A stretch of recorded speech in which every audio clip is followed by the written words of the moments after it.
ukuba umntwana umqeqeshile ngendlela efanelekileyo yokuziphatha, akasoze, izwi lenkosi liyaqinisekisa, akasoze ahlukane nayo naxa sekekhulile.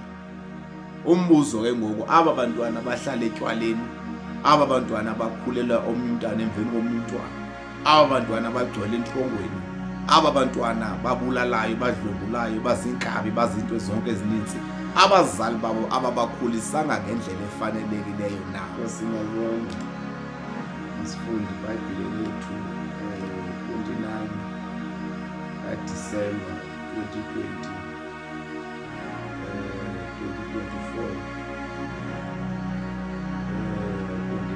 December 2024 sivizwe sokuba lifuna sithini singabantwana bakaThixo, ukuzizwa uthethe nathi ngohlobo ufuna ngalo nakusuku laSunday. Sibulela uThixo kwi-last Sunday ka-2024. Sibulela uThixo osithweleyo kwade kwaba namhlanje. Sifunde nje ivesi eyodwa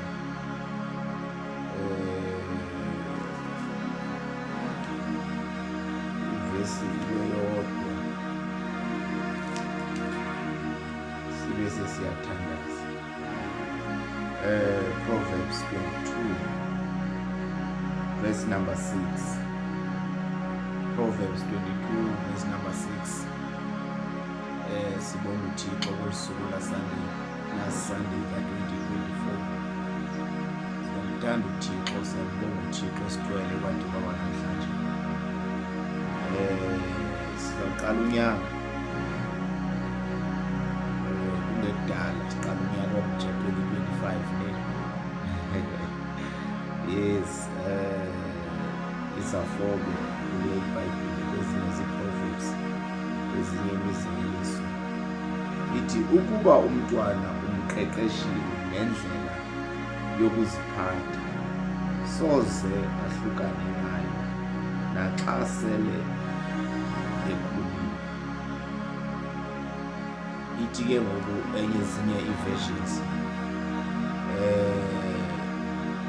bakhuliseni abantwana ukuze xa sebebadala bakwazi ukuzimela. Ithi lena ukuba umntwana umkhulise ngendlela, asoze asuke kuyo nokuba sebemdala. Ithi ke lena iversion endiyiphetheyo, start youth out on his way, even when he grows old he will not depart from it. Ekubonakalayo ukuba sinoxanduva singabazali lokukhulisa abantwana. Kuyi-challenge ukukhulisa abantwana, kuyi-challenge. Nathi besike sakhuliswa ngabethu abazali, umcelamngeni. Kodwa izwi likaThixo siyalikholwa kwezo meko zinjalo. Limile lithi bakhuliseni abantwana ngendlela efanelekileyo ukuze xa sebekhulile bebadala bakwazi ukuma baqina. Bakhuliseni abantwana ngendlela efanelekileyo ukuze xa sebebadala bangasuki kuloyo ndlela. Ingafane nje namhlanje uthi hayi athi ewe, ungafane namhlanje uthi hayi athi ewe.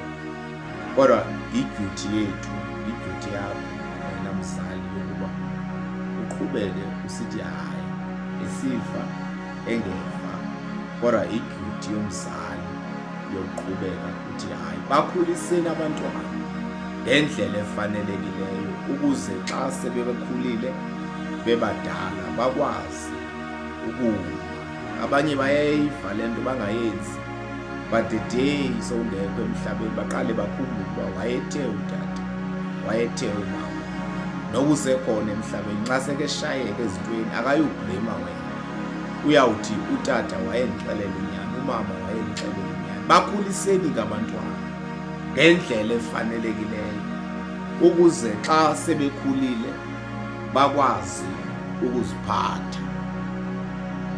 Ukuba umntwana umqeqeshile ngendlela yokuziphatha, soze ahlukane nayo naxa sele ekhulile.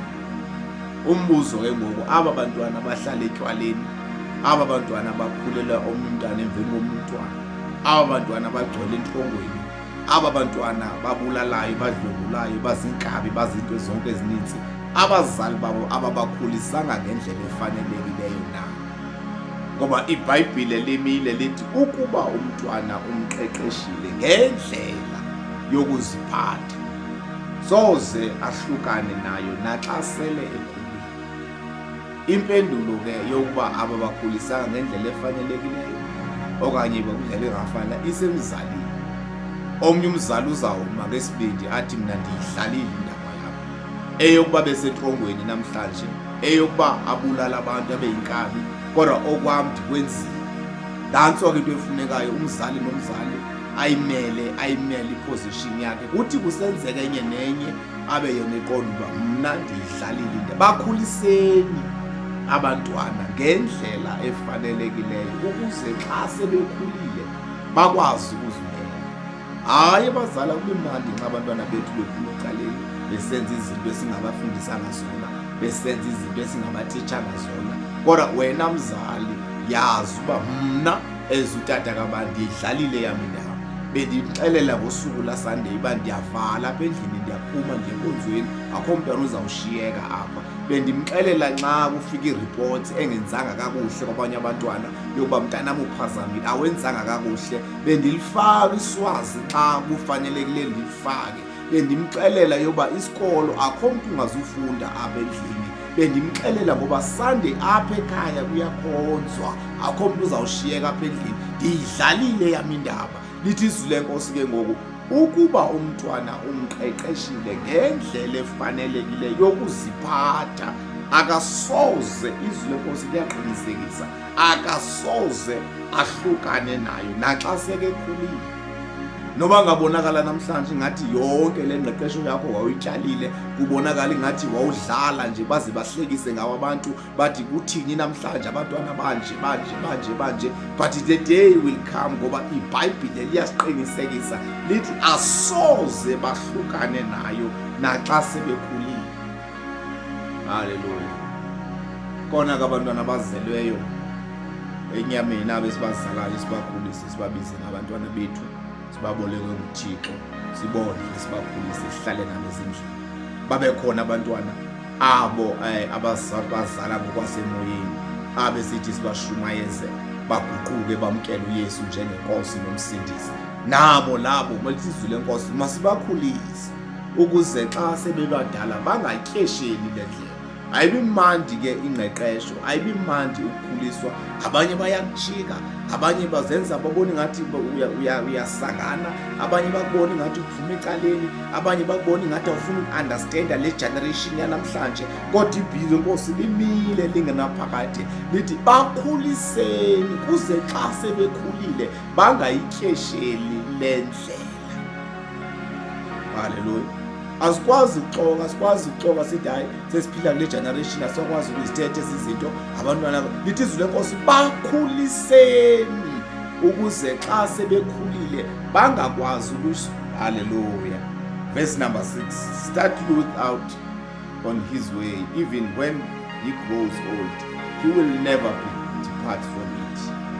He will never. Zawuthi sezimshaya inxoleko ebesemonakala, ayimonakala uzenza mdala, uyasigugisa, uyasithini, kodwa xa sezimshaya izinto pha uzawukhumbula uba bendikhuliswa ukuze ndikwazi uba ngomso ndibe ngutata womzi wam, ndibe ngumama womzi wam, ndibe yi-CEO, ndibe kwazi. Haleluya. Lithi izwi lenkosi bakhuliseni abantwana ukuze xa sebekhulile bakwazi ukuzimela. Khona izinto esazishunyayezwa kudala sibancinci at the age of 12, 15, 16, 17, 18 noba namhlanje ungabonakala ingathi ezo zinto sasizishunyayezwa nababeshumayeza babona ingathi babephazama, but sazibamba thina sayibona uba nansi ivangeli yona umuntu okusindisweyo uphila. Bakhuliseni abantwana ukuze nxa sebekhulile bakwazi ukuzimela. Litshizwi lenkosi. Nkosi mayisikelele ukufunda kwezulayo nakolisuku laSunday yokugqibela ka-2024. Thixo abenathi sisajonga ukwelela ku-2025. uThixo asisize silondoloze sigcine. Bakhuliseni abantwana ukuze xa sebekhulile bakwazi ukuzimela. Iba inhlungu ke ngokuba bakho abantwana uzabakhulisa, ubakhulise ngokusela utshwala, usela utshwala phambi kwabo, bakhulise bekubona unxila, bekulutshaya, uyabakhulisa nawo abantwana bakho ngolo hlobo. Ubakhulisa ukuze bakwazi ukuzinza kuloo nto ubenza phambi kwabo ubenzayo. Ubakhulisa uyazi uba wenza yonke into oyenzayo phambi kwabo. Umntwana uyakhula eyibona uba that is why namhlanje ilizwe linje nevangeli linje, because abantu abakhulisa abantu baphila le mpilo enje. Kodwa siyambonga uThixo ngoba sinayo le ncwadi yasigayida. Bakhuliseni abantwana ukuze xa sebekhulile bakwazi ukuzimela. Bakhuliseni abantwana, train up a child, kwenzela uba nxa seke mdala akwazi ukuma. 2024